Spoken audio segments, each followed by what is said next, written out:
حضرت جابر بن عبداللہ رضی اللہ عنہ نے بیان کیا کہ ایک انصاری عورت نے رسول اللہ صلی اللہ علیہ وسلم سے عرض کیا، یا رسول اللہ صلی اللہ علیہ وسلم، میں آپ کے لیے کوئی ایسی چیز کیوں نہ بنوا دوں جس پر آپ صلی اللہ علیہ وسلم واز کے وقت بیٹھا کریں، کیونکہ میرے پاس ایک غلام بھائی ہے۔ آپ صلی اللہ علیہ وسلم نے فرمایا کہ اچھا، تمہاری مرضی۔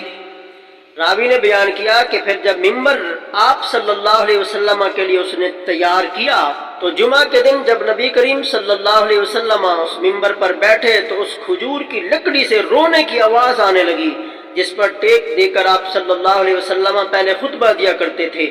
ایسے معلوم ہوتا تھا کہ وہ پھٹ جائے گی۔